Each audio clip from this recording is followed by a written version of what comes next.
Good morning, students. Today we are going to start our new chapter. That is chapter number 10, Contact with Distant Lands, Work of Traders.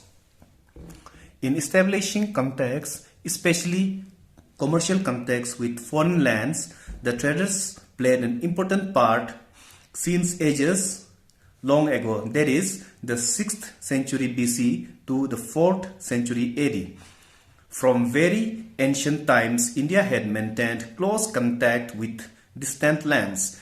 The Indian traders used to go to other countries with which they had trade relations. Similarly, the Buddhist monk traveled across the mountains to spread the message of the Buddha as far as China. King Ashoka sent Buddhist missionaries to Sri Lanka to spread Buddhism. Traders and scholars from other countries also came here. From ancient times, India had trade relations with Rome, Egypt, East Africa, Arabia, Greece, Iran, Tibet, China, West Asian countries, and the kingdoms of the Southeast Asia. So, even in previous chapter, we have studied about how our traders traded with different countries. So, in this chapter, we are going to continue the same topic. Since how do we come to know that our country India had contacts or they traded with different countries? There are many records. First of all,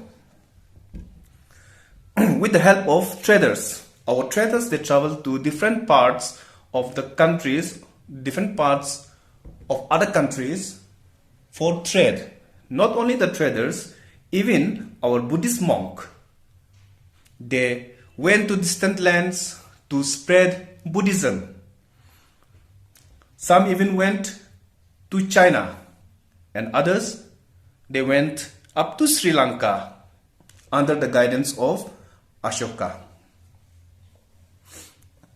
And some other countries with whom India had contacts were Rome, Egypt, East Africa, Arabia, Greece, Iran, Tibet, China, West Asian countries, and the kingdoms of Southeast Asia. The Sangam Literature. The literature collectively produced by the ancient Tamilian poets is commonly known as the Sangam Literature. It is believed that 3 Sangams or assemblies of Tamil poets were held in which 8,598 poets participated. From the historical events described in these poems, historians have tried to suggest that the Sangam literature was compiled between 300 AD to 600 AD. Some of the poems were composed in the early centuries of the Christian era, though the composition went on being compiled till the 6th century AD. The Sangam literature has significance of its own, especially for the construction of the South Indian history. A study of the Sangam literature reveals that by that time the Tamil language had been highly developed. This literature also throws light on the establishment of Indian colonies in Southeast Asia. From the Sangam literature, we also get information about the trade relations of the Tamilians with the Greeks and the Romans. Detailed account of certain rulers, especially those of the Chola and Pandya rulers, is also available from this literature. This also throws a good deal of light on the social, religious and economic life of the people of South India from the 1st century AD to the 6th century AD. What is Sangam literature? The literature collectively produced by the ancient Tamilian poets is commonly known as the Sangam literature.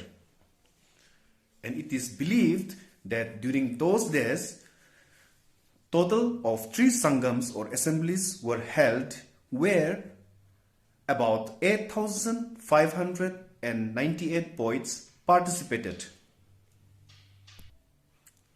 And according to historians, this Sangam literature was compiled between 300 AD to 600 AD.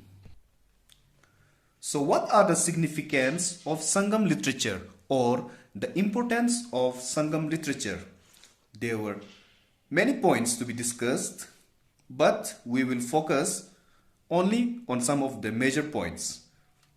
First, because of Sangam literature, we can say that during those days, Tamil was a very highly developed language in South India. Point 2. With the help of Sangam literature, we can say that in those days, India had established their colonies up to the Southeast Asia. Point number 3. With the help of Sangam literature, we can say that Tamilians, they were in trade relations with Greeks and the Romans. Sangam literature also throws a good deal of light on the social, religious and economic life of the people of South India from the 1st century AD to the 6th century AD. Indian colonies in Southeast Asia. Merchants of Kalinga, Saurashtra, Bengal and Tamil Nadu established close contacts with some countries of Southeast Asia. Initially, these traders used to buy spices from Southeast Asian countries and made huge profits by selling them to Rome and other countries of the West. But some of the adventurous merchants thought of settling there in order to carry the trade in spices more efficiently. So, they married the women belonging to noble families in those countries and settled there. Some Indian princes who could not find fortune in their own country also sailed to these lands to carve out a kingdom. One such kingdom was the kingdom of Cambodia, where grand temples were similar to the Indian temples were built. The greatest monument of the Hindus still existing in Cambodia is the great Vishnu temple of Angkor Wat. There is a legend of one Kaundilia who settled in Cambodia and married a princess of the land and later converted her to his own faith. Many merchants from Kalinga, Saurashtra, Bengal and Tamil Nadu established close contacts with many countries in Southeast Asia.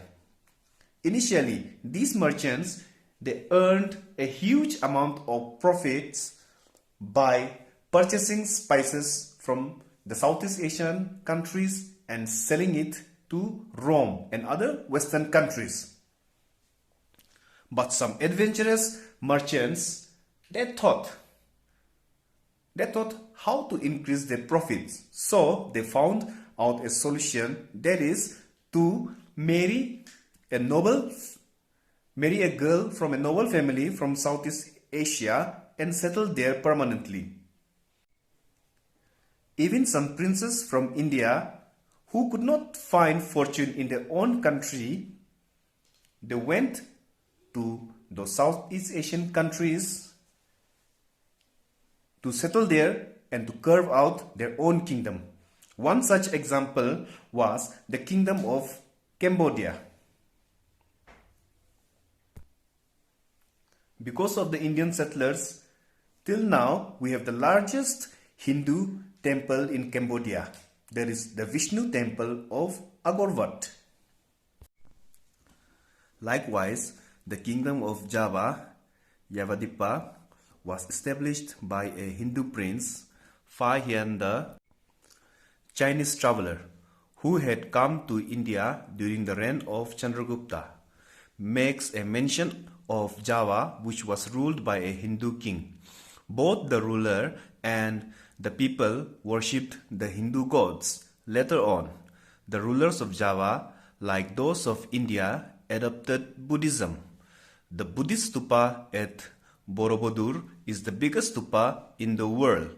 It is a whole mountain carved into 9 terraces, which surrounds the main stupa. It contains 436 images of the Buddha made by various artists and sculptors.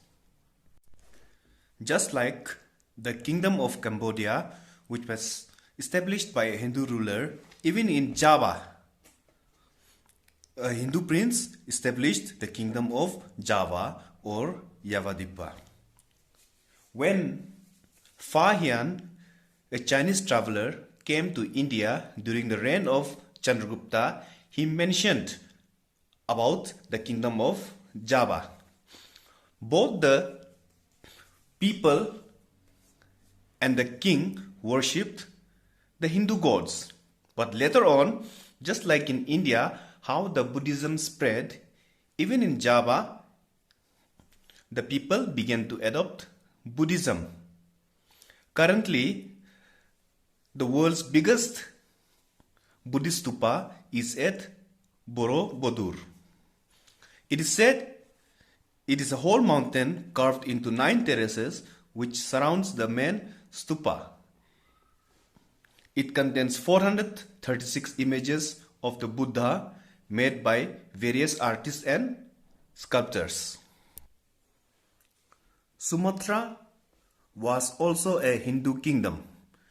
It was called Sri Vijaya because its founder was Sri Vijaya. It was a center of Buddhist learning and trade relations with China.